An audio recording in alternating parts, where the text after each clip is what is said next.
Welcome to episode 10 of West Coast Biased. I'm Andrew Nemec, joined as always by Jason Suke and Nemec. Suke, how you doing, man? Doing great, brother. Good. This week's episode, it's final prediction time. We'll get into previews of games because they're starting this week. Oh, yeah. But this episode is all about our final predictions. We've done previews. We've kind of danced around this topic in a number of ways, and we've even given kind of the highs and lows of what each team could achieve. But we haven't really gone all in, write our name in it, put it in stone. Here's our predictions. So we're going to go around the horn with college football and the NFL with our predictions. We'll also do a national title prediction, a Super Bowl champion, might even name MVP and a Heisman. Just kind of all our predictions around the board with college football and the NFL. And, of course, that journey starts close to home in Eugene with the Oregon Ducks. Really, the gap in predictions tends to be between 11-1 and 9-3. Sure. You don't see a lot of 8-4s. You don't see a lot of 12-0s because you don't see a lot of 12-0s really much of anywhere in the prediction world.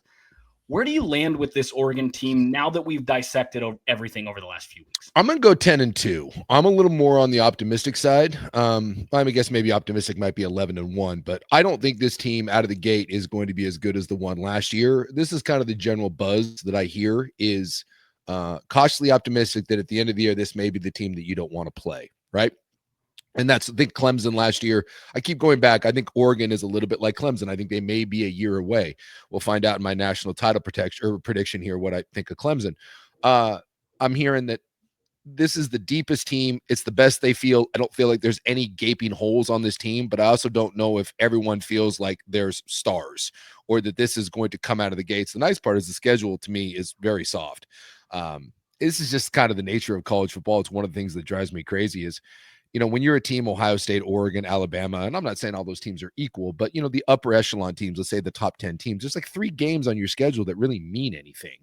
And yes, you can stub your toe somewhere along the way, but the one thing I'll give Dan Lanning is Dan Lanning has not lost any of those games. Dan Lanning has not lost a game that he shouldn't, he shouldn't lose, right? He hasn't lost to Rutgers. He hasn't lost to Wisconsin. He hasn't lost to Iowa. So until that happens, I'm not going to say that they do that. So when I look at their schedule out of the gate, it's not that I think Oregon is like this juggernaut.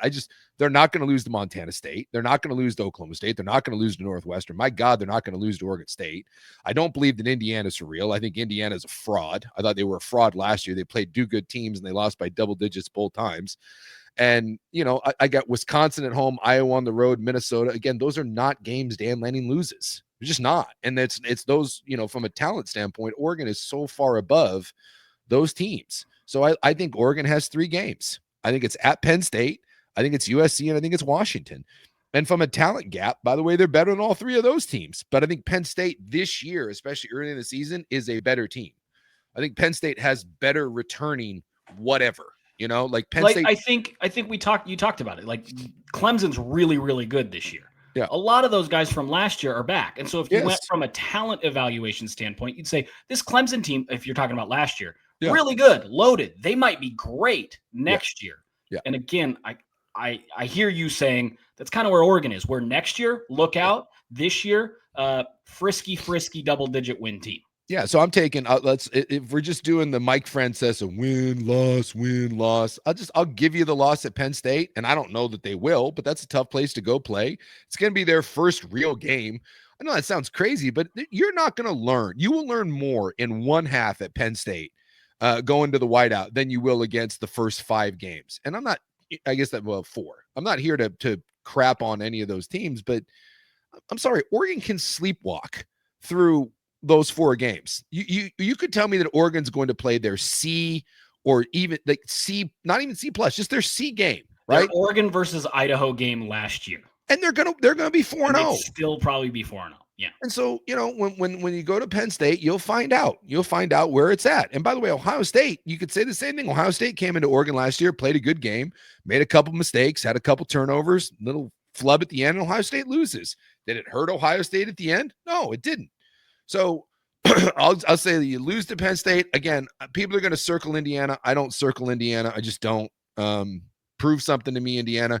And then to me, their season comes down to those last 2 games against USC and Washington. Do I think they can lose one of those? Absolutely. I've circled all along. I think at Washington, the last game of the year, could be sticky. I like Washington. I think by the end of the year, the Huskies could be doing something.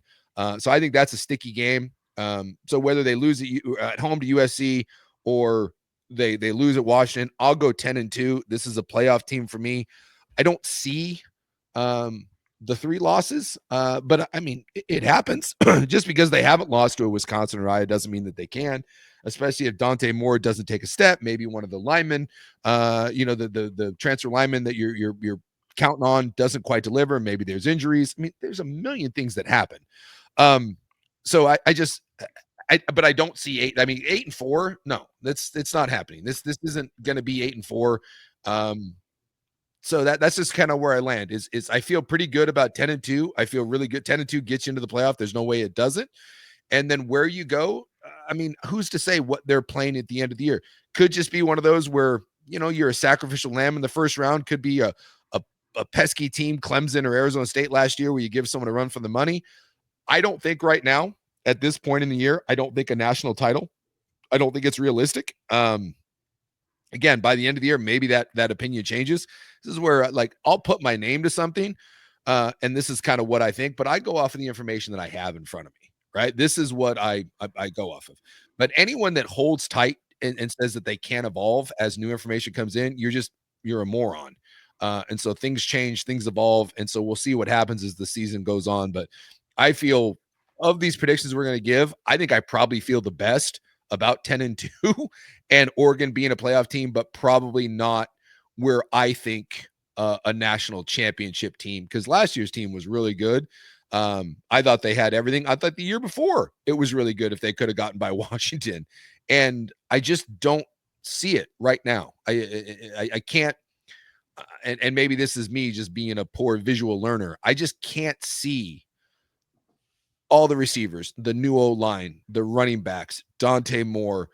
I just can't see it quite clicking like I've seen in the last couple of versions that weren't good enough to win a national title. So I have a hard time seeing this one.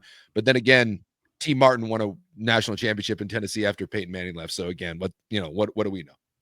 I think there's a disconnect right now between Oregon fan and the reality of the depth of their talent. I think this is the deepest Oregon team ever.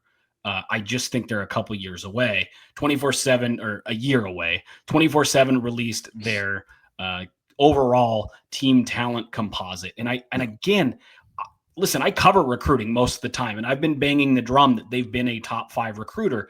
I also, up until the last year or two, said there's clearly the upper halves, and then there's a lot of other people. And Oregon, up until last year, was in that upper tier of the not have-nots, but not in that total we are the juggernauts of college football list. And it bears out when you look at the numbers.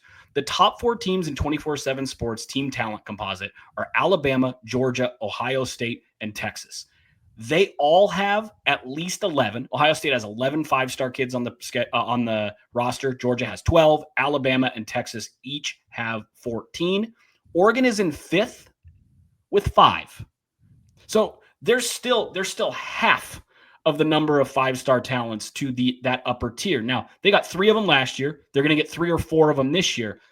They're 2 or 3 years away from being that team that has 11, 12, but they're not quite there yet. And all of that is to say, when you have a season or a year this year in which you're coming off back-to-back years setting a record for most players drafted in the history of your program, and 2 of those guys are the 2 most experienced quarterbacks in the history of college football, there's going to be a small hiccup.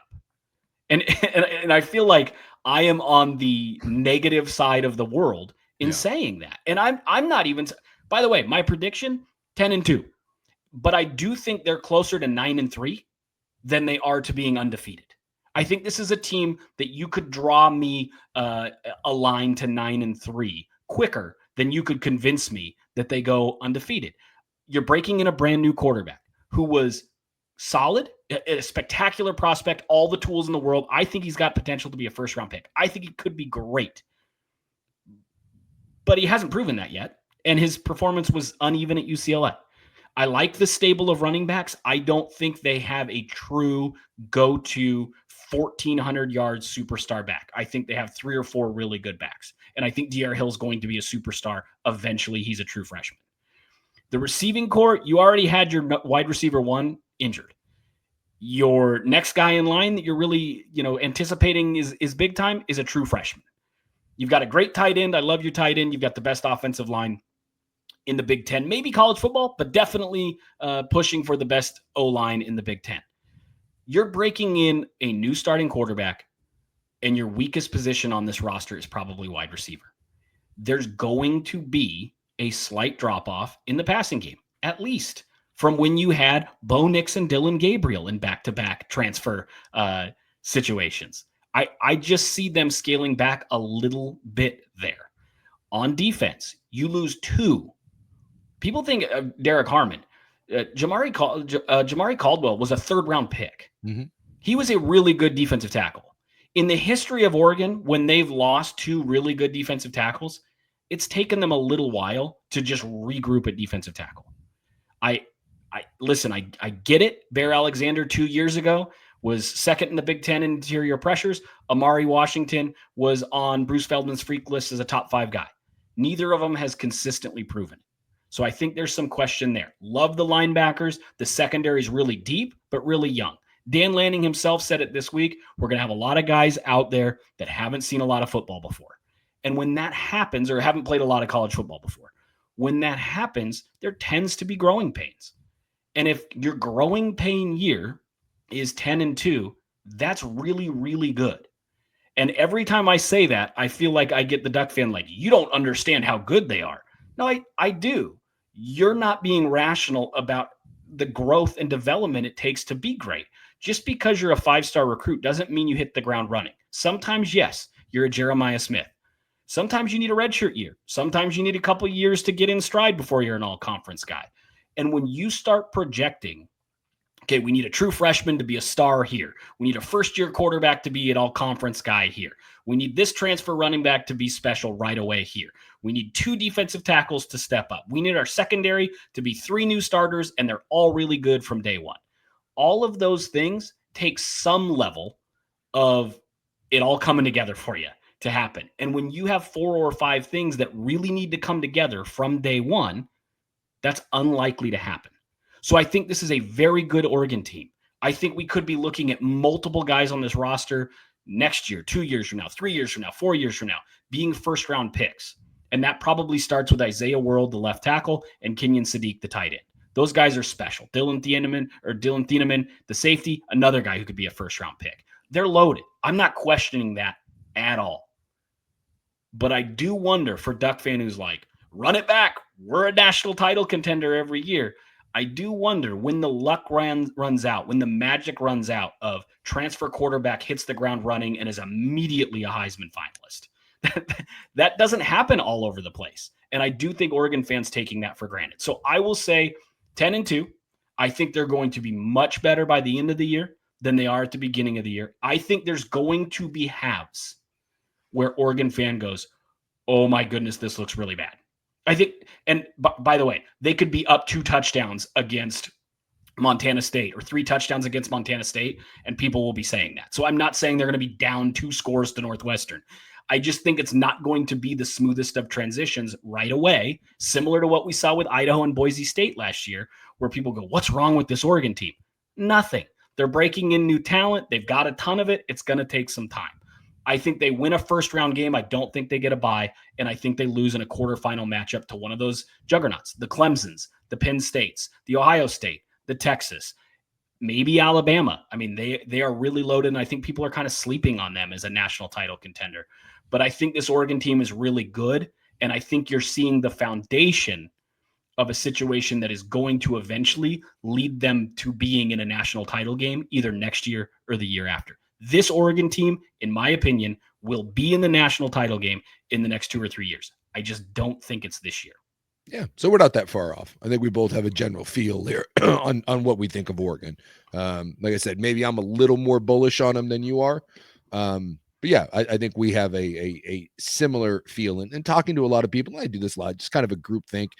I try to gather as much information as I can, because that's the weird thing about colleges. Like in the NFL, we can see and I know preseason doesn't mean much, but, reporters are out at OTAs. Like when we know what the 49ers are happening right now with all the injuries, and we see, trades happening, and, you can get a real vibe check. With college, you really can't. I mean, most places play it so close to the vest, especially Oregon, and some of these other programs. I mean, they run it like the Area 51. And so you kind of, you deal in whispers and whispers and rumors, man. Well, yeah, it's a Game of Thrones world with college football. Secret combinations, biblical stuff. And the only, people that get a look at it, and again, I never want to take shots at anyone because some of these people do such a good job, but the national people that get close looks at those, the only reason they get close looks at them is because they're cheerleaders. Again, I'll say it till the cows come home. Find me someone that went to a camp and got to watch a practice. And by the way, that's what they get to watch. It's, when I hear people be like, well,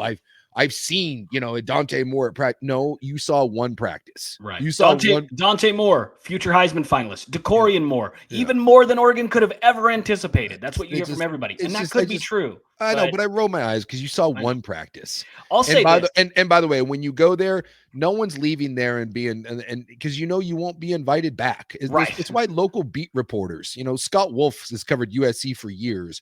Scott Wolf isn't being invited in by Lincoln Riley to watch practice because he'll probably come out and be like, dude, I don't know about this USC team. I don't know about this front seven. Right. No one wants that. It's all positive vibes coming out of that. So you do kind of have to do some groupthink stuff. And it's also why you get some volatility. I think it's kind of topsy-turvy in college, but ultimately when you have teams that are this talented, I mean, you mentioned the composite rankings that 24/7 put out. And this just takes your overall talent, right? Like it's just your 5-star talent, 4-star talent, 3-star talent. Yeah. So it gives you that because you get down to 2 and 1, and then it's a crapshoot. But Oregon's 5th. Granted, there's a big gap between Bama, Georgia, Ohio State, and Texas. You mentioned with the 5 stars, Alabama has 14, Georgia 12, Ohio State 11, Texas 14. Oregon 5. So there is a gap. Right. Texas, Ohio State, Georgia, and Bama are the most talented team in the country, and it's not even close. Like they have the upper echelon talent. But when you talk about Oregon being 5th, and then in comparison to the rest of their schedule, right? I mean, Penn State's 9th. USC 17th. Good luck finding anybody else. UCLA, Washington had a mass exodus. Yeah, Washington had a mass exodus. Wisconsin 28. So just the gap. The gap that they have, they're just living in this world that if they're not playing Penn State and they're not playing Ohio State, there's a significant gap. There's a significant talent gap. Yep. And so, that's where, like I said, I think when you get into that, the margin for error, it's big. Yes. Talent wins. Last year they were playing Boise State. They should have lost to Boise State. Boise State was better than them in that game, but where did they lose it on special teams, right? Damn. Without special teams, Boise State beats Oregon and shocks the world. What are special teams players? In the world of college football, starters and in the NFL, it's not your special teams play is your depth, right? It's the guy that's second, third on the depth chart that's playing special teams. And the difference is when you are a Boise State and you're playing your ass off, but I have to go and put in my second and third string guys, and they're playing against Oregon's third string guys. Well, guess what? There is a giant freaking difference. I played at BYU, and I always said, with the exception of like we played Florida State the year they won a national championship, and that team was really good. Turns out much better than us. And I played Alabama when they had Sean Alexander and Michael Myers and Andrews out. Turns out better than us. Yeah. But for the most part, I will tell you that I really thought, and I'm not one of those guys that was unrealistic about what my team was, right? For the most part, I thought our starting 11 wasn't, with the exception of Florida State. That was different. But for the most part, I thought when our starting 11 played, we played UW and we played Cal and we played Notre Dame. And, we'd play 2 or 3 games every year against, big boys, usually a top 15 team. I never really thought it was the starting 11 where there was a giant gap. There was a gap. I mean, we didn't have, I always say like this, the way I break it down. So if you took our starting 11 on both sides of the ball and their starting 11, they may have had 1 or 2 guys that were different, right? Florida State had Peter Warwick. We didn't have anyone that looked like Peter Warwick, right? We just didn't on the He's lost to history, but oh my goodness, God. He was special in college. And the defensive side of the ball, they had like Tay Cody, Darnell Dockett, Corey Simon, if I remember correctly. Different. Like they had a couple guys that were just different than us.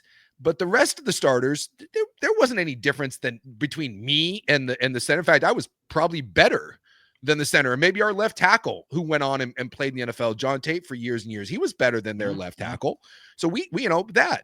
But they had a couple difference makers on each side of the ball, and then it's when we got to the backups. The depth of those teams is insane because their guy that was coming in, Darnell Dockett, was the backup, and he was just some freshman kid. And I was like, who the hell is this guy? I'm like, oh, thank God they put the backup in. And I was like, oh my, the backup's better than the freaking starter.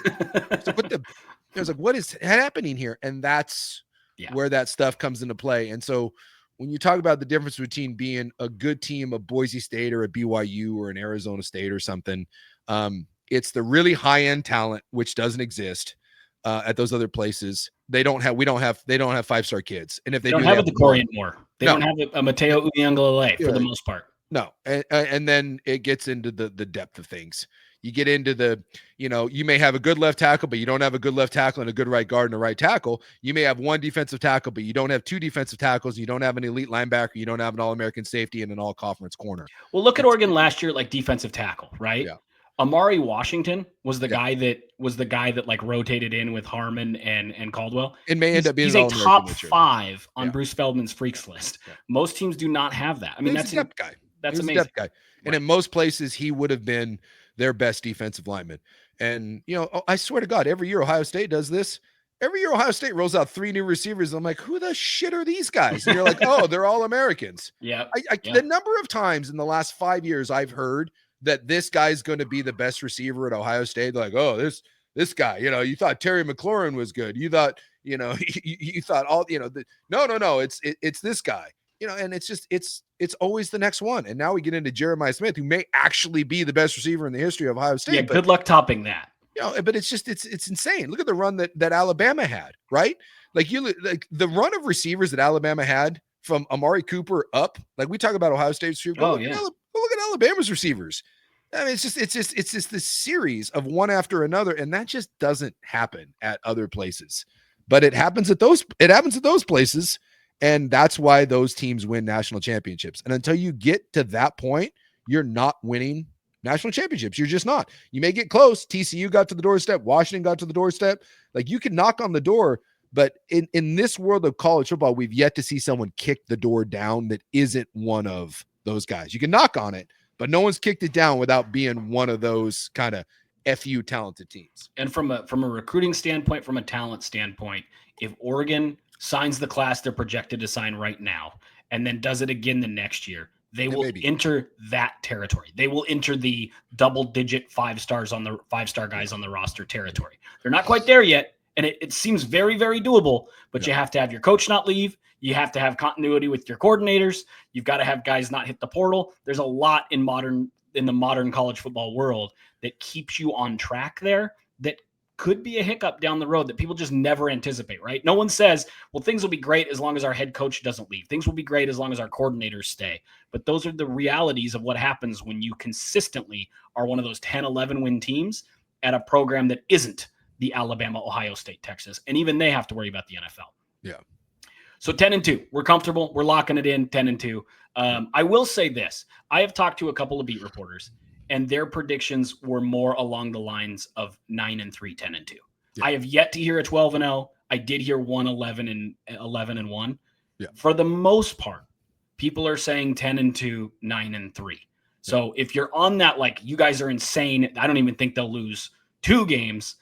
You might be a little overly optimistic because almost everybody I've talked to sees them more in that 10-2, 9-3 range than, again, that 12-0, 11-1. Yeah, which means we'll probably all be wrong if we all think the same. Now watch, they'll go undefeated and win the national title and we'll look like idiots. And if, by the way, that's the nice thing about this show. We're not going to pretend and bury our predictions. Like, if we're wrong, we'll go, okay, we were wrong. If they go 8-4, we'll say, hey, we were wrong. Yeah. If they go 12-0 and win the national title, we'll go, man, we missed that one.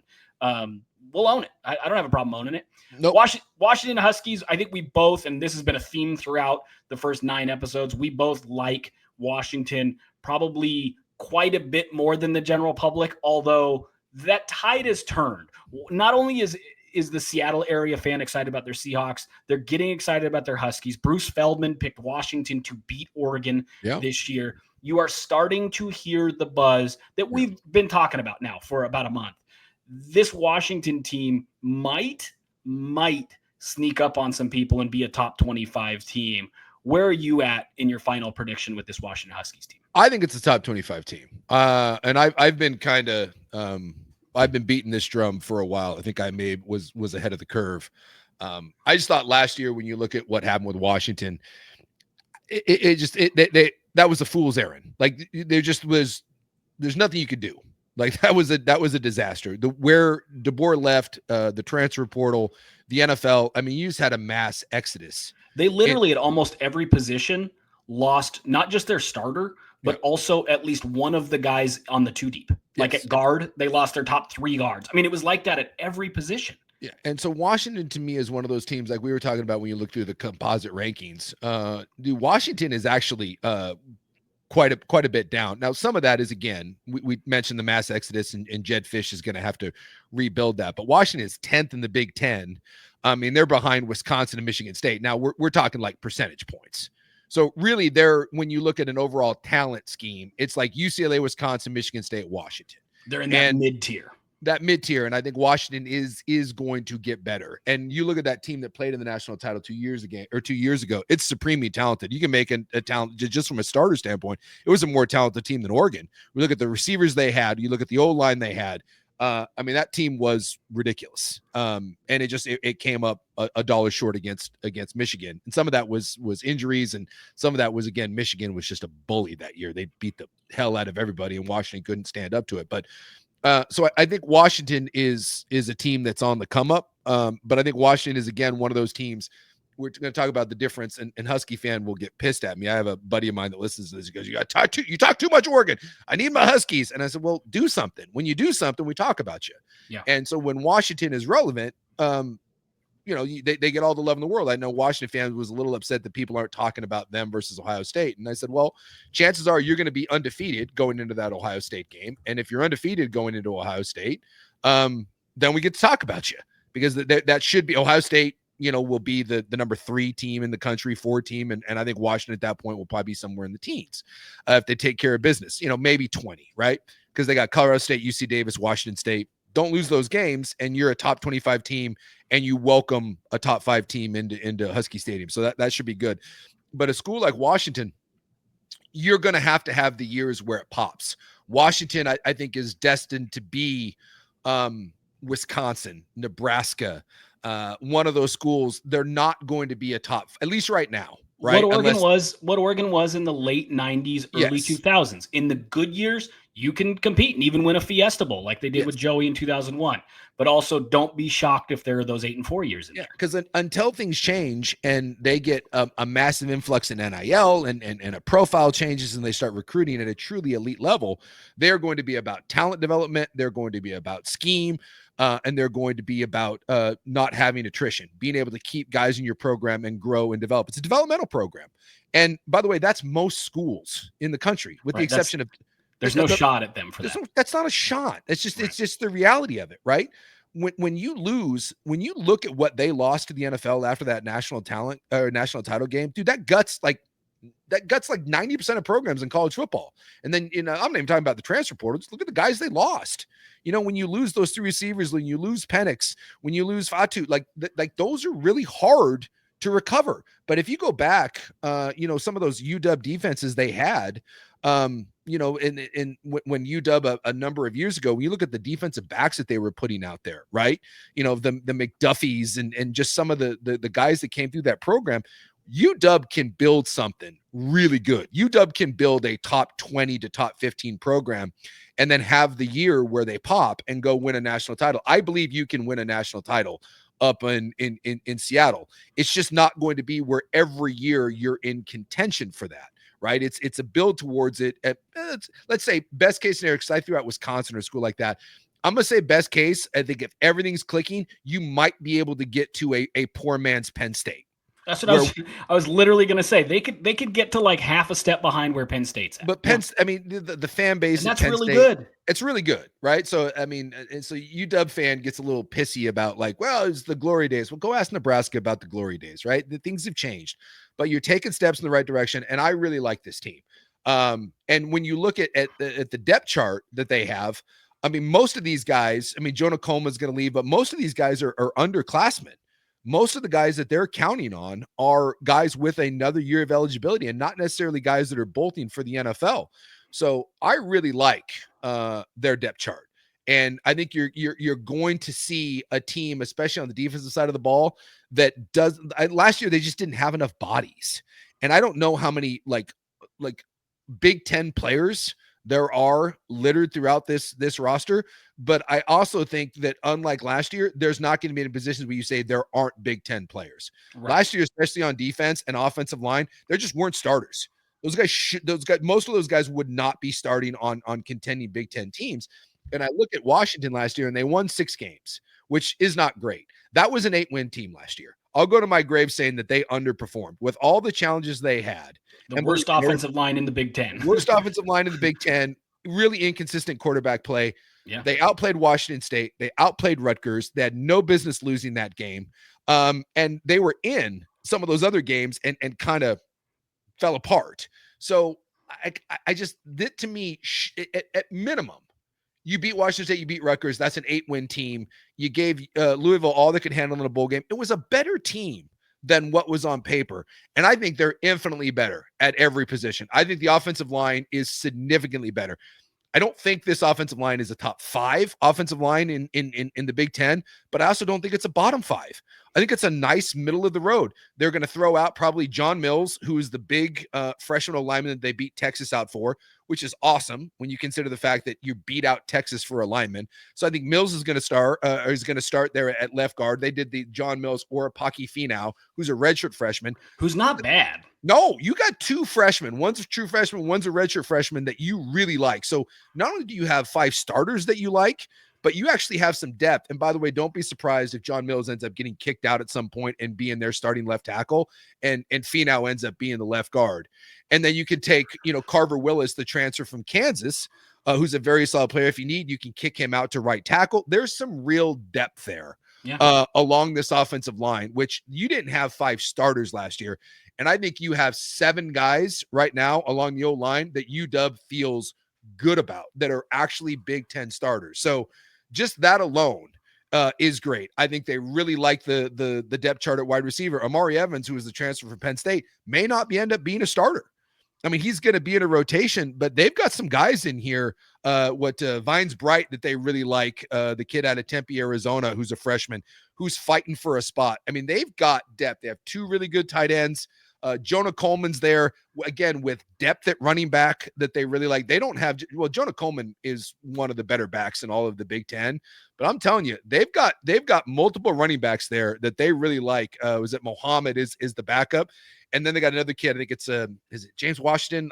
They've got another young guy that may not crack the lineup, maybe a 3rd down back. Jordan Washington. Jordan Washington. There's a ton of buzz up there about their skill position. And then Damon Williams, again, hype is one thing, but we go off, like we say all the time, like vibe checks. Well, the vibe checks about this kid are through the roof. I mean, you're just hearing nothing but praise out of this kid. And if Damon Williams pops, look out. This could be a scary, scary good offense. And then on the defensive side of the ball, love the secondary. Secondary is really good. You got big NFL corners.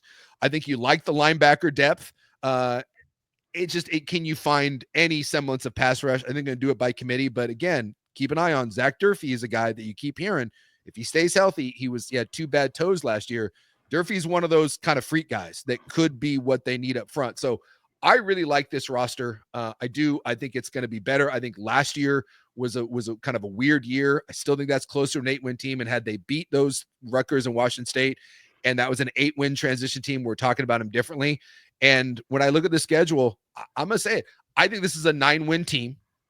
And I think that last game, I've been saying it all along, I think that last game against Oregon has a chance to really be a big game. I think it has a chance to be a monster game for UW. If some things break right for them, that game against Oregon for Washington, and this is best case scenario, right? This is everything goes right. That best case scenario for Washington, that last game in Oregon, could be one of those where I can't bring myself to say it, but I think Washington has a chance to maybe sniff around a playoff spot. And that's if everything goes right, and that's a 2-loss team. Let's say they lose to Ohio State and they trip up against whether it's Illinois or Michigan or whatever, and they're sitting there as a 2-loss team going into that last game, welcoming Oregon in. 3 losses doesn't get you in. But if you're a 2-loss team and you beat Oregon that last week of the season, you're going to have a hell of a case to say, why not us? The same logic with Oregon, where they're like, how dare you project us to have 3 losses? Look at our schedule. That same logic applies to Washington. Yeah. They host Colorado State and UC Davis. Yep. Then they play a depleted Washington State team on the road. They have their 4th game, much like Oregon, that early game against a juggernaut. They host Ohio State. Yep. Then they play an awful Maryland team. They host a not good Rutgers team. They are on the road in the Big House against Michigan. That's a big one. They host Illinois. They play Wisconsin, Purdue. UCLA is not very good, and then they host Oregon. And then they host Oregon. Wins. I really do. If they are like you said last year they won 6 games and they should have won 8. Yeah. And on paper, they had every reason in the world to just be bad. They lost everything, and they should have won 8 games. You're telling me this team's not at least 1 win better than what last year's team should have been? I think the floor of this team for me, the floor is 8. I don't see how UW doesn't get to 8 wins. I don't. Jed Fish is a good coach. He had to go into there at Arizona. This is an 8-win team to me as the floor. I don't think you can't convince me that this team isn't significantly better than the team that found a way to win 6 games. And that schedule right there that we just laid out, that's 8 wins. And I'll give them one more because I do think Damon Williams is going to be electric, and I'll give him that 1, and that gets you to 9. And then, like I said, you get to 9 and we see what happens at the end of the year in a rivalry game at your place with a potential playoff spot on the line, maybe for both sides, which is my ideal situation. I just want drama. I want great matchups. And I can't think. I went to the UW game 2 years ago with a Bo Nix game at Husky Stadium. And I've been to a lot of football games. I've played in a lot of football games. I've covered a lot of football games. And I feel really spoiled because the last 2 years, Ohio State in Eugene, and the year before that, UW hosting Oregon are 2 of the best college football games I've ever seen. It's unbelievable. And God, how sweet would it be November 29th? You just eat some turkey and then get a train, head up to Seattle in that environment and watch Dan Lanning and company roll in there with potentially a chance for UW to ruin Oregon's season, or a chance for UW to put themselves in the spot where they get a chance to sniff a playoff or at least be in that conversation. Dude, if I had to write out my perfect plan for the Big Ten, that's what that is. Yeah. Oh yeah. Just give me that. Just give me that game. I'll just inject it right into my veins. We could easily get 10-1 Oregon versus 9-2 Washington. Let's go. The year. Sign me up. That's very possible. Yes. I am a little less optimistic than you. I love this Washington team. I like Oregon, think they're a year away from being what they're probably going to be. I think it's a little bit scary when you rely on a transfer who had a low ceiling in Willis, and then, gambling on a freshman to be like, he kind of needs to be a freshman All-American. And you get that vibe. There are people who say, hey, that guy's going to be a freshman All-American. You need John Mills to be a freshman All-American. Yeah. He doesn't have to be an overall All-American, but he has to be a freshman All-American. Yeah, he's got to be their offensive line to hold up. Damon Williams hangs onto the ball too long. He does. He still needs to learn that. And he's small. So he's probably going to take some hits. If he gets hurt, kind of all bets are off. And I do see a scenario where, the defense didn't come together because of transfers. Damon Williams gets hurt early in the year, maybe against an Ohio State, and the wheels fall off. I do think that's more in play than you do. I give we are really good, but Damon Williams got hurt, and we really have to address the O-line this offseason with some transfers, and we probably need to get an impact edge rusher in the portal next year, and then we'll be really good. I could see that scenario. That said, I think they're going to win 8 or 9 games, and I do think that Oregon game is going to be huge. I don't know if I've ever seen a game in which a player can make themselves more money than Takario Davis when they play Ohio State. Yeah. He's going to go up against Jeremiah Smith. He was an unbelievable All-American caliber player as a sophomore. Yeah. He stayed at Arizona last year and shouldn't have. And the writing was on the wall midway through the year that he wanted out and he didn't care. And frankly, he played like crap. Yeah. If he returns to being what he was as a sophomore, and Lord help the NFL draft hype nerd in me, if he slows down, he doesn't even have to shut down. If he slows down Jeremiah Smith in that game, he's a 6'4" corner. Yep. The hype is going to be through the roof. And if, by the way, if he gets torched and Jeremiah Smith goes for 200, that junior year of film that was bad, that's going to start getting sticky. Instead of just saying, he didn't really care, that's going to get sticky. And people are going to say, that's who he really is. And that sophomore year was an outlier. He could go from anywhere from being like that 4th or 5th round guy to being a top 15 pick, depending on how that one game goes. It doesn't happen very often, but it does happen. You saw that with Connerly against Penn State. Connerly really helped his stock against Abdul Carter and that Penn State team. And you want to look at, where that momentum started for him. It was right there. He went from being maybe not strong enough to, whoa, that guy's really, really good. That started with Penn State, and we could see the same thing from Dakario Davis. I have them winning, I'll say 8 games, not 9. I'll be a little different from you. Again, I could see the range of outcomes being much wider than you can. I could see this being a 6-6 type of team. I could even see them potentially being a double-digit win type of team. I like them a lot. I think injuries are going to potentially be an issue because you talked about it. When you aren't loaded on your roster, and they're ranked lower than you'd think they would be in terms of overall talent, if they start having injuries, they don't yet have the depth behind the traditional Jed Fish program. They're a year or two away in that way. So injuries are going to be potentially huge for them. I'll give them 8 wins and say fingers crossed that Damon Williams can be healthy. And by the way, I saw Damon Williams ranked 2nd among all Big 10 quarterbacks. And I thought, wow, for only playing a handful of games, Washington fans were irate. How is he not number 1? And it's like, whoa, we're doing the Arch Manning thing with this guy. The hype train has left, and I loved it. Left the station. So we'll see. Like you said, you look at some of the big play throws with some of the advanced analytics and how long he holds the ball. He's a bigger version of Kyler Murray, which that worries me a little bit in the NFL, but in college football, you can do it. You can run around because he's a dynamic athlete, from Shedeur Sanders to Johnny Manziel and everything in between. And those are 2 kind of wild examples, but I don't know why those are just 2 guys that popped into my head that kind of run around and, play that backyard football. And I'm not saying that's all Damon Williams, but you can get away with that in college when you're an elite athlete, and he's scary athletic. He's going to be real fun to watch in that Jed Fish offense. This should be fun. He continues that trend, and we've touched on this, I think, off the air before. I was big on Brock Purdy when he was a senior in high school. I was big on Damon Williams Jr. I thought Bijan Robinson, even in high school, was going to end up being a top 2-3 running back in all of the NFL. I thought he would be that special. N'Keal Harry was a 4-star receiver. I thought in college he would take the world by storm.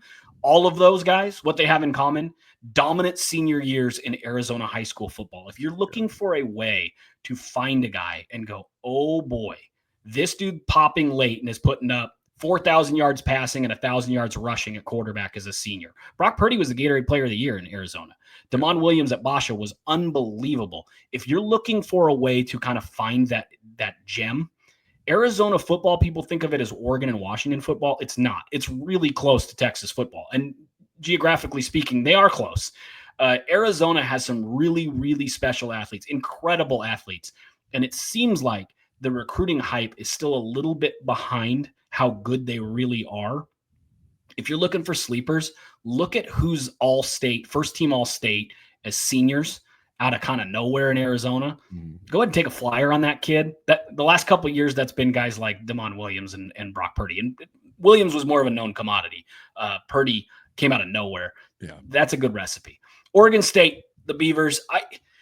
I don't know what to make of this team. And part of it is, even in their scrimmages, they'll hold out 6, 7, 8 offensive linemen. So how do I know if they're offensive the last scrimmage they had, I think it was something ridiculous, like 11. 9? It was, it was like just this abnormal number of offensive quote starters, like depth players. It was like 11 or something that didn't play. I mean, it was basically just backups on backups. It was a little like NFL preseason football. Yeah, I don't know what to make of them. It's a little bit tough, and the schedule, speaking of tough, really, really going to be a slog early in the year. I'm so glad that we've done it this way where you get to go first. I was a little annoyed because we feel similarly about Oregon and Washington. The floor is yours on Oregon State because truly, I don't know what to make of them, and I could squint and come up with a couple of different pathways for their season to go. All right. So I'm going to choose to be glass half full here for Oregon State because last year was an unmitigated disaster, right? Like I know that like Beaver fan last year was really optimistic, and it's like, hey, there was some talk of, hey, can we make the college football playoff, and we're going to be the best group of. They recruited kids that way at the beginning of the cycle. They were telling kids, now that we're playing a Mountain West schedule, we might make the college football playoff this year. Right. Multiple recruits told me that their coaching staff sold people on, we're a dark horse college football playoff team. You can't recruit like that and then 28-0 to Air Force. Yeah, but it started out well. I mean, you were 4-1, right? And the Oregon game, Oregon State fan, I don't know if you want to keep playing that game because it's just, it's 49-14 and it could have been as bad as they want it to be. Honestly, that game could have been 70-14 if you wanted it. Luckily, Lanning's not a run it up guy. I mean, you take your foot off the gas, but you start out 4-1 and you beat Purdue, which is a Power 4 win, and you have the overtime game against Colorado State, and then the wheels just come off. And I know injuries played a role in that. I mean, towards the end of the year, you didn't have any defensive linemen. I mean, everyone got hurt. Your line was atrocious, but they're starting off the year this year with Cal, and I believe Oregon State's actually favored in that game by like Correct. 2. Cal beat you 44-7 last year. You mentioned 24-0 to Air Force. I mean, Boise State dropped an ass whooping on you. So it was a rough. It was a rough. You start off 4-1 and you end up as a 5-win team. That can't happen again for Oregon State. I think this is a huge year for Trent Bray and company to try to stabilize the ship. Next year, going into the Pac-12, this is just it's a monster year. I would say this is a bigger year for any of the West Coast schools. I think this is the biggest year for Oregon State. Because if you have another 4 or 5 win season, I don't know how you recruit. I don't know how you keep selling people on the stream. You can't have it. And so to me, when I look at these first 5 games, I will learn more with Oregon State against Cal than I will any of the other teams in week 1. I mean, no offense to Oregon and who they're playing and UW to start the season. You just won't learn anything. You have to beat Cal. I mean, Cal's starting a freshman quarterback, and that was I'm not going to try to pronounce his name. Oregon's signee. Kiawe Sangopolutele. Yeah, that. You have the recruit Polynesian name thing. I played with a bunch of Polynesians. I played with Tavita Ofanhangawe, but unless I'm around you every day, I butcher some of these. Kalani Fatika Sataki. But like you can't get blown out against Cal. 44-7 last year, and Cal is not expected to be very good. Cal had their own mass exodus in the offseason, and it's a big year for Cal. You have to prove that you can beat Cal. Cal and Fresno State. And Fresno State, I don't know if you watched any of Kansas, but Kansas just rode them like you wouldn't believe. I mean, they didn't look like they belonged on the field. So I look at those 2 games. Those are must-wins to me for Oregon State because Texas Tech and Oregon are going to boat race you. But I think if you can get those first 2 games or even a split, I think this is a 7-win Oregon State team. This is what I'm going to go with. I think the floor can be 5. The wheels can definitely come off. If you lose to Cal and you lose to Fresno State, you're not beating Texas Tech, you're not beating Oregon, and you're 0-4, and you could get some guys that pack up the tent and walk away. And I think you saw a little bit last year. In that losing streak. Winning is contagious, losing is contagious. And when you're coming off a really bad year and you're trying to sell players on a program, and I like Trent Bray, but he's not the most dynamic guy in the world. And what? Yeah, Mr. Personality, but neither was Jonathan Smith, to be fair. But Trent Bray, everybody always does the whole thing where I'm the negative guy. Trent Bray has rubbed a lot of people really wrong. And that has extended into the Oregon high school coaching ranks to the point that they need to do some work to patch some relationships up with some of the bigger schools in the state of Oregon. I have heard that quite loudly this offseason. Yep. I've gotten close enough to writing it that I'm flirting with writing it because I have it enough places, but I haven't because I'm always the negative guy. But They have some work to do to repair relationships. They have not handled the relationships within their home state very well. No. And there's some talk of maybe some whispers of NIL stuff not being the best there. And so, again, we're just going with vibe checks. It's just whispers that you hear. And that started from Damian Martinez on down, that they're just, and again, there's two sides. They say one thing, players say the other. But when I hear enough chatter around NIL, I think it's safe to assume that it's not great, right? Here's the thing. I think this is a fair way to say it. We all assume that when big time recruit X gets a bag at a school, that might rub people the wrong way. Yeah.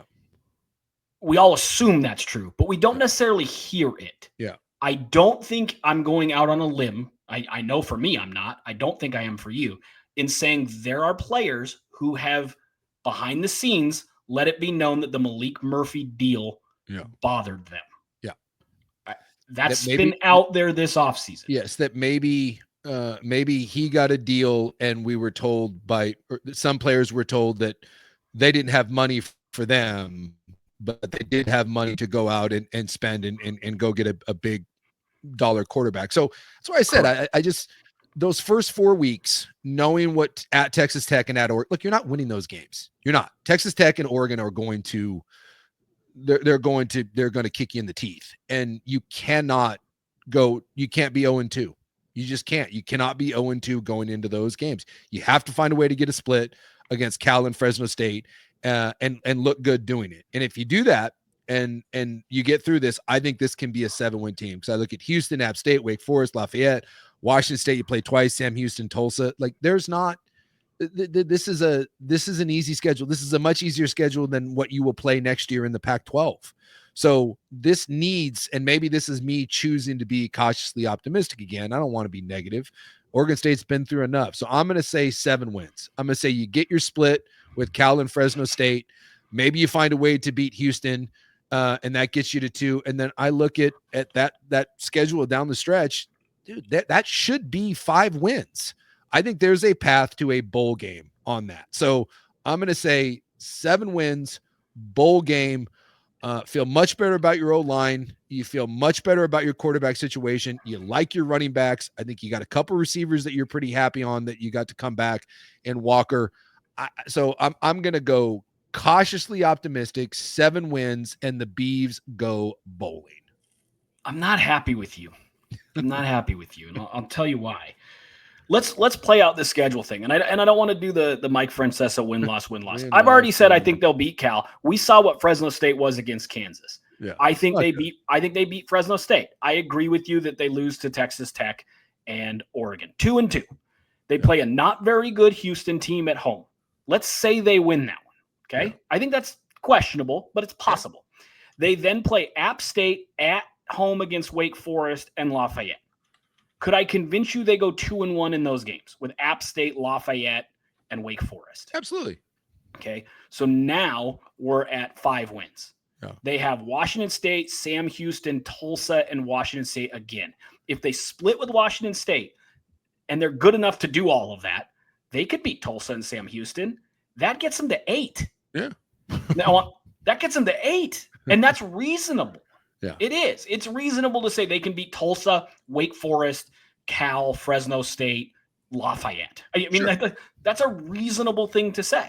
Yeah. I also think it's possible that the O-line's not great, that Malik Murphy gets hit, kind of starts to fall apart, because that's what he was at Duke. When you kept him clean, he's unreal.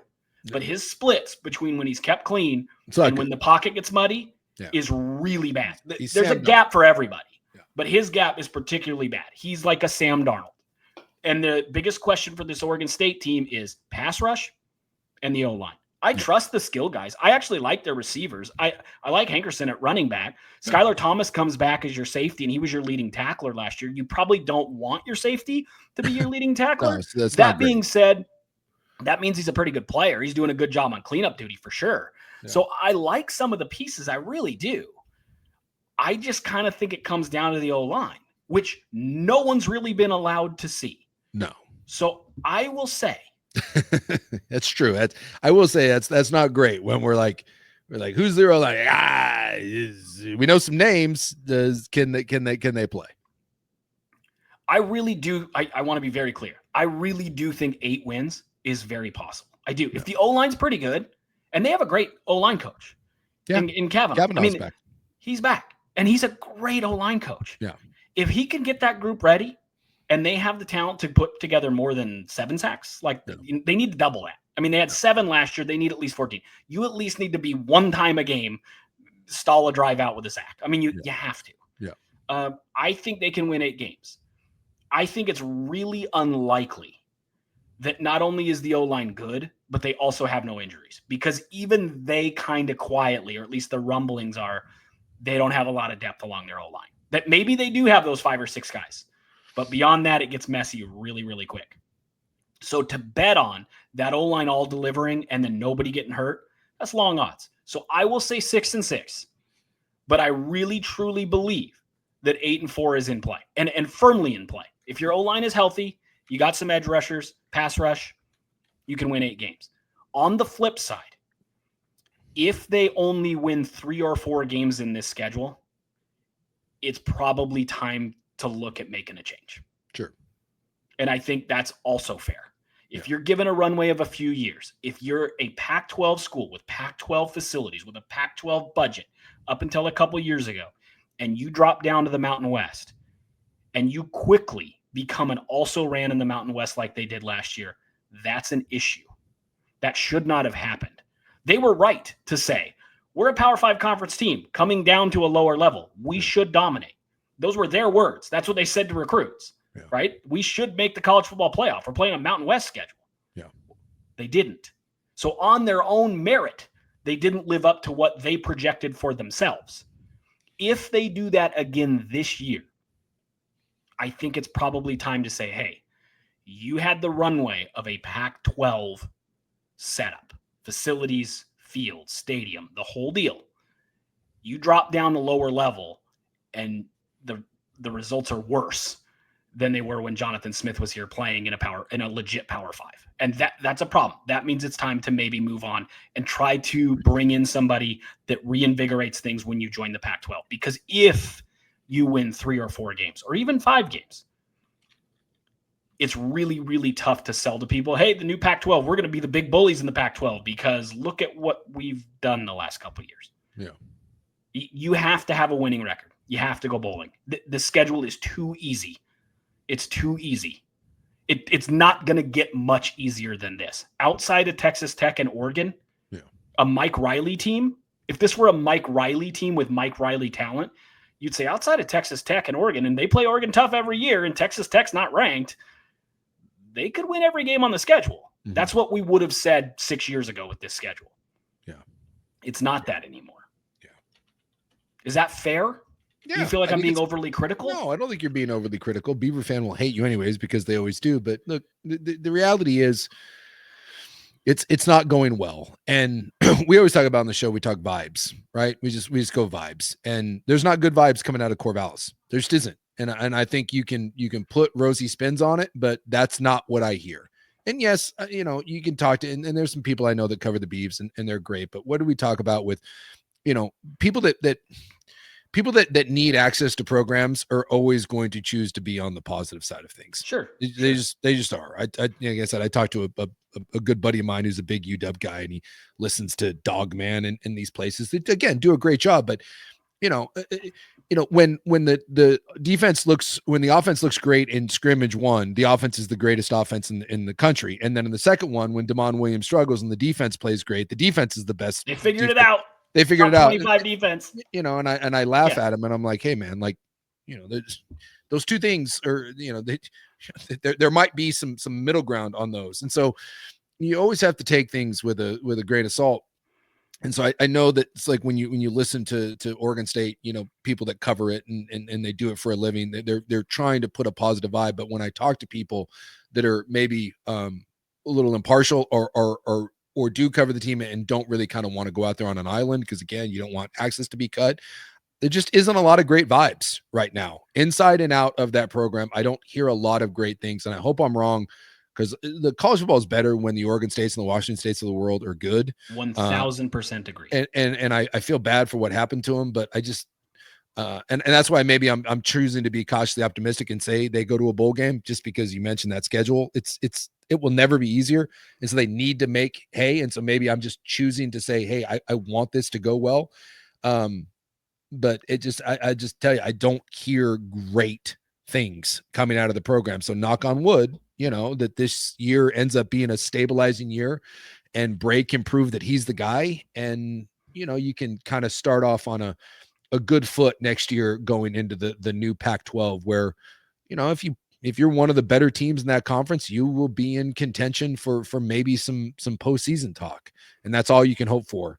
Boise proved they did it last year. And, so cautiously optimistic but I will tell you, of the schools that we're talking about here, the one with the biggest, let's say, oh shit factor is Oregon State.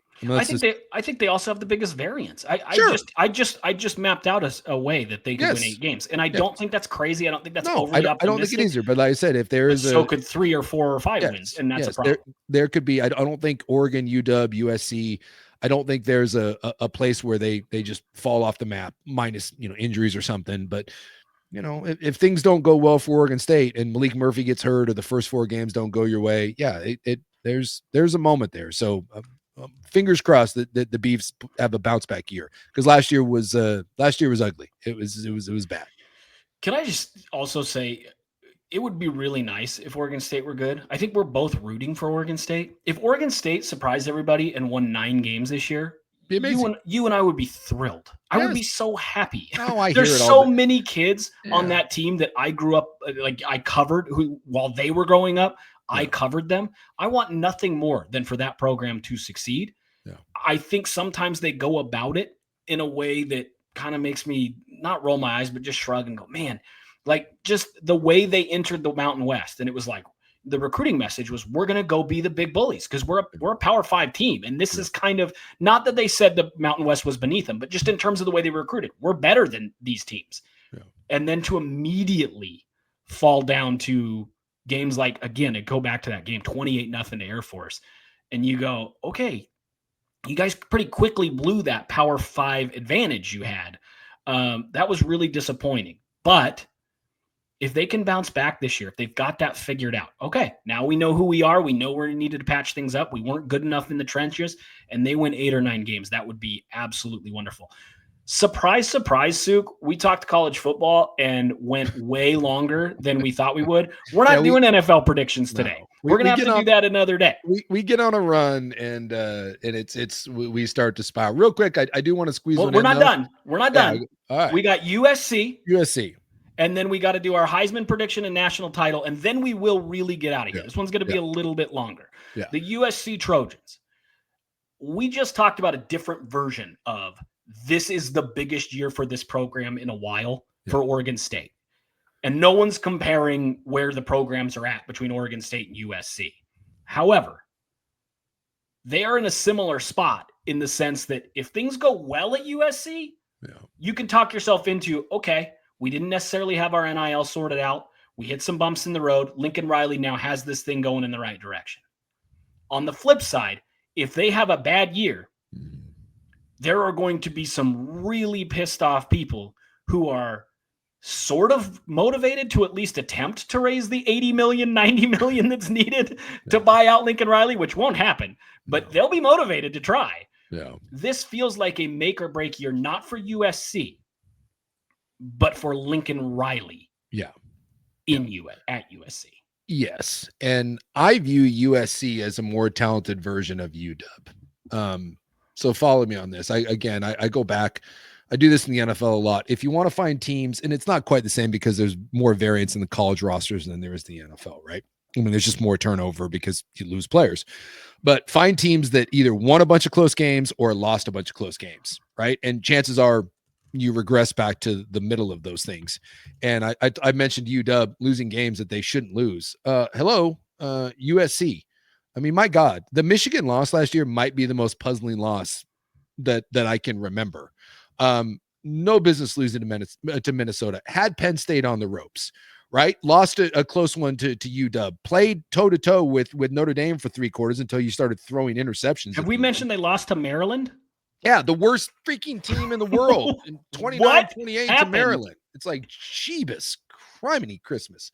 Like, if you're USC, you look at that last year, and again, it's an unmitigated disaster. And then you beat Texas A&M in the bowl game. So, when I look at USC last year, again, I think with all the dysfunction and the O-line horrible and the erratic quarterback play, again, it should have been an 8-win team. It really should have. There's no reason. I mean, Michigan had to go like 80 yards and couldn't throw the football. And by the way, I'm not saying like they shouldn't throw. They could not throw the football. They could not, under any circumstances, throw the ball. They didn't even attempt to. In fact, I think on that 80-yard drive to win the game, I don't think they threw a pass. That was the yeah, like that was Oregon State beating Oregon, running the ball like 39 straight times or something. It's an abomination. So when I look at USC and I look at hiring D'Anton Lynn coming in last year, the defense got 10 points better.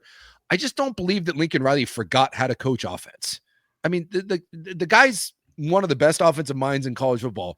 And again, we talk about from a talent standpoint, when you go to those recruiting, like composite rankings, team talent, dude, USC is 5th. They're like 5th in the Big Ten. Only behind Ohio State, Oregon, Penn State, Michigan, and then there's SC.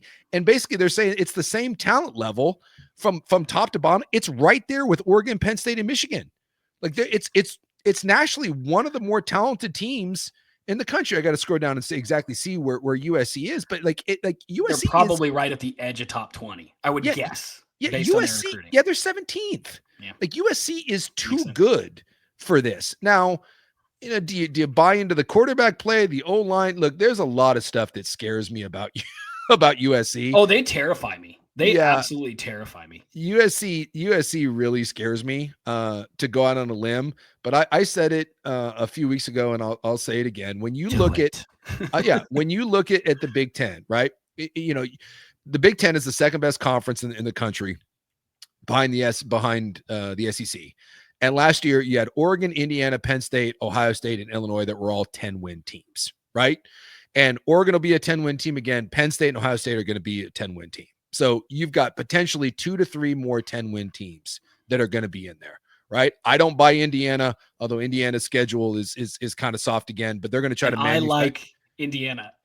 they're going to You hate Indiana. And I do. I just think they're frauds. Dude, okay. Beat anyone, you absolute effing cowards. Hey, it's not their fault. Dude, bullshit. It's not their fault. They're doing the Kansas State plan and just scheduling you scheduled Old Dominion, Kennesaw State, and Indiana State to start the season. 3-0. 3-0. F you. Dude, perfect. I hope nice job, Oregon, Kurt, I hope Oregon and Penn State, which they're on the road, I hope they beat them by 50. I want Dan Lanning and James Franklin to put their foot on their balls and make them believe it, because they don't play anyone else. And I do not want to see Indiana scheme their way to 10 wins and get into the playoffs. So I'm just saying, like, to me, I can't stand it. I hate cowards. I do. I say what you will about Texas and Ohio State. They had the balls to play each other week 1. You got at LSU, I think Clemson, right? That are going like, and then I got Skignetti up there. He's like, well, I'm going to play Kennesaw State. Screw you. Get out of here, Indiana. So there's going to be room for another 1 or 2 10-win teams in the Big Ten. And I said it. Everyone's picking Indiana. Everyone's picking Illinois because they both won 10 games. UW and USC will be better than Indiana and Illinois. So mark it. USC 10 wins. USC and UW. I'm flipping Indiana and I'm flipping Illinois. Lincoln Riley and company get this thing going. They're going to win 10 games and they will beat Illinois. I don't know if they get into the playoff.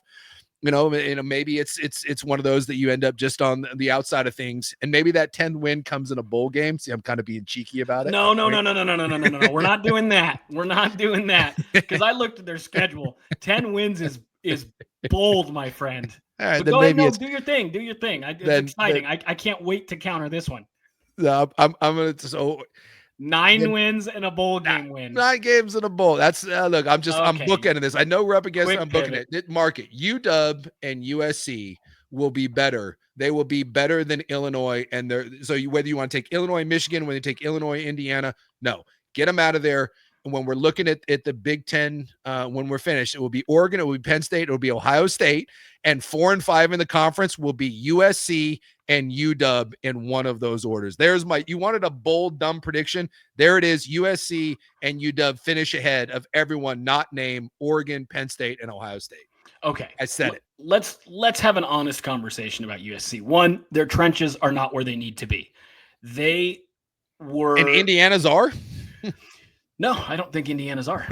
They were the spearhead of the Pac-12 dissolving, that going to the Big Ten. Let's say they were the catalyst of that move, and yet somehow, even with more runway than Oregon or Washington had, they were absolutely piss poor at addressing the trenches. They just were bad at it. Yeah. They went into the Big Ten going, we're going to play our great athletes, we're going to throw it all around the yard, and we're going to kick the crap out of you because we're faster. And that leaned into Lincoln Riley's ego, and it leaned into his X's and O's scheme. And they went there and they got punched in the mouth. And they are still trying to adjust and finding that when you don't have a huge reputation of dominant O-line, D-line play in the last few years, those guys are pretty expensive. And when your NIL's not right, you might have to overpay or you might have to scramble to get those guys figured out. So I still think they're a year or two away from having it figured out in the trenches where you go, this is what we expect from a USC juggernaut program out of Los Angeles. I think they're not quite there yet. I don't totally buy Jaden Mayava. I just don't. I think those pick sixes against Notre Dame are brutal. And when you have that in you, you have that in you. Yeah. It's just, and you can kind of coach some of that out of a guy and whatever, but it doesn't go away entirely. And he has some of that in him, which means there's going to be variance in his play. Let's take a look at their schedule. So I have some questions about their trenches, and I think their quarterback, while flashy, is going to have some low moments. Missouri State, Georgia Southern, Purdue, Michigan State. If they lose any of those games, they should raise the money to fire Lincoln Riley, even if it's not $100 million. That's embarrassing. Yeah. Then they play at Illinois, and this is really the crux of their schedule. They host Michigan. They are on the road against Notre Dame, and then they play at Nebraska. Now, I would normally tell you they should win 3 of those games. I think that's very reasonable. I think they should be right there. It's a coin flip with Illinois. They're at home against Michigan, so they should have a really good shot there, if not winning it. Michigan has a freshman quarterback. They probably lose to Notre Dame, but then they play on the road at Nebraska, and Nebraska's underwhelmed despite the fact that they have baby Mahomes. You know, he looks just like him and plays at a lesser level. Dylan Raiola. They should win 3 of those games. If they don't, they're not winning 10 games, Suke. Yeah. Because then they've got Northwestern, fine. You play Iowa better than people think. Then you're at Oregon, and yes, they host UCLA. That game, for some reason, whoever has the most on the line in that game tends to lose that game. That's happened so many times. Last year, shouldn't have been close. UCLA was terrible. I think it was 19-13. It was close. It was really close, and neither team could really move the ball. So when your trenches aren't good, and you're playing in the Big Ten, and the heart of your schedule is 4 weeks in a row of teams who are flirting with the top 25 or flat out in the top 25, I worry and as I've worried with every USC team I've ever watched, when they lose a game or two, they shouldn't. And this happened with Oregon, and we heard this from Oregon internally. They had a couple teams that were supposed to be good, and they had some hiccup years, especially that Helfrich 4-8 year. And part of that was they recruited a lot of former guys that were like traditionally USC guys. And when they lose 2 or 3 games, this isn't our year, hands off the wheel. That happens at USC quicker than it happens most places. It just does. Their kids seem to have more quit in them, and we can chop this up and make it a quote. I don't care. That USC program, when they lose 2-3 games, it seems like the effort, the tackling, the trench play drops precipitously almost immediately. As in, hey, we don't have a lot to play for, whatever. Oregon recruited a bunch of USC kids. They started to lose games, and everybody went, whatever. I don't know what that is. I don't know if that's a California vibes thing. I don't know what the deal is. But I'm not ready to dismiss that. And when the meat of your schedule is 4 games in a row that are going to be tough, I do worry. I really worry that they lose 2 or 3 of those and it gets to be a slippery slope and the heat cranks up on Lincoln Riley really quickly. Sure. This should be, based on their schedule, 8 wins. Should be a gimme for Lincoln Riley. Let me ask you this. If they win 8 games, is USC fan happy? Because I think the answer is hell no. No, this needs to be at least 9 wins, and I think it needs to be 10 to keep kind of the the money isn't going anywhere. So he's not going anywhere, but it'll be, they got to keep the Barbarians will be at the gate with anything less than 9 and maybe even 10. That worries me. All of that combined really worries me. Look, I don't believe in Illinois. I don't believe in Indiana. So it's a West Coast bias show. Screw it. I'm taking my West Coast teams. I'm taking the Dogs and the Trojans. They're going. No one thought Illinois or Indiana. And I'll just go from a talent standpoint. They're just better. And I believe in Lincoln Riley. Lincoln Riley didn't forget how to coach, and they're better on the defensive side of the ball. And that's my thing. I just think this will be kind of an FU year for SC. I think they're undervalued, and I think they're going to sneak up on some people, and maybe that's where they need to be. For what it's worth, USC's over/under in Vegas, 7.5. Pound in the over. Schedule. Pound in the over all day, and it's minus 150-ish. Yeah. But man, that with that schedule, you'd think it'd be 8.5. You would. Yeah. That Vegas does not believe. No, let's say that. Not. So I will. I'll go on a limb. Why the hell not? It's boring to pick the same thing every time. So I'll take them. Quickly, national champion and Heisman, and then we'll get the heck out of here.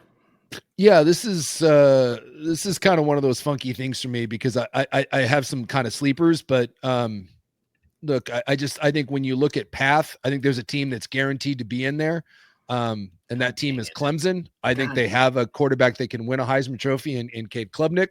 I think their defense, everyone came back. It's absolutely loaded when you look at potential first-round NFL picks, and Clemson last year wasn't that good and still made the playoff and still won a game. Dabo's going to surprise some people. I think Clemson gets back. I think Clemson wins a national title. And I think on the other side of things, I think it's the SEC. I'll take Alabama or LSU. I guess I'll go with LSU simply because they have Nussmeier, the returning quarterback. But I think Alabama and LSU are going to be the 2 best teams in the SEC. I'm going to put a pause on the Arch Manning thing. And I don't like the overhype that's coming there, although Texas is really good. You're hearing that this is the first time Brian Kelly's going to have a real defense at LSU, and that roster is loaded. And then Alabama is actually the most talented team in the country. When you look at like just blue chip rankings, it's Alabama. So it's like flip a coin between that Alabama, LSU, but I'll take LSU just for the quarterback. So I think it's LSU and I think it's Clemson. And I think Clemson wins a national championship. Give me Dabo, and that pains me to say. God dang it. I don't like how similar we are. Clemson has been my pick. I have Clemson beating Ohio State in the national title game. And because Ohio State, with all the guys they lost still being there, Jeremiah Smith wins the Heisman. I might not be right. He'll be a Heisman finalist, and I'll be really close. I don't think, barring injury, that dude is a Heisman finalist. He is the best receiver prospect since Megatron. I mean, he is that freaking special. That's who I have. That's where I have it. Later this week, we got to put a pin in this thing. Yeah. Later this week, we will break down our Niners, Seahawks, NFC West, the NFC teams, the West Coast team predictions for the NFL. And we'll do a little bit of a preview, some score predictions of this week's games, because believe it or not, Suke, we are finally here. College football officially begins this weekend. And by the way, for our teams. Yeah, nuts to you. I'm taking you picked Clemson, so LSU wins a national title. Brian Kelly, who I hate, gets over the hump. I refuse. I don't want you to have the same pick as me. So Nussmeier wins the Heisman Trophy. LSU wins the national championship. By the way, is that the least likable national title game for coaches of all time? I will root Dabo and Brian Kelly. I will root for the meteor to hit it because I can't stand either one of those guys. But Brian Kelly can coach offense, and they're going to have a defense to go with it. And you can hate Brian Kelly. Brian Kelly's a good coach, and LSU is LSU. So we can't both have the same pick. So what the hell? I hate picking. It's everyone picks the same thing or whatever. So I don't mind. It's like my USC pick. I don't mind going on a limb a little bit and say Death Valley. Well, the Battle of Death Valleys. How about that? Right? Find out who's the real Death Valley, and I'll take the purple and I guess purple and yellow over orange and purple. Subscribe to West Coast Biased wherever you get your podcast. We went long, so we're getting out of here. Thanks for listening.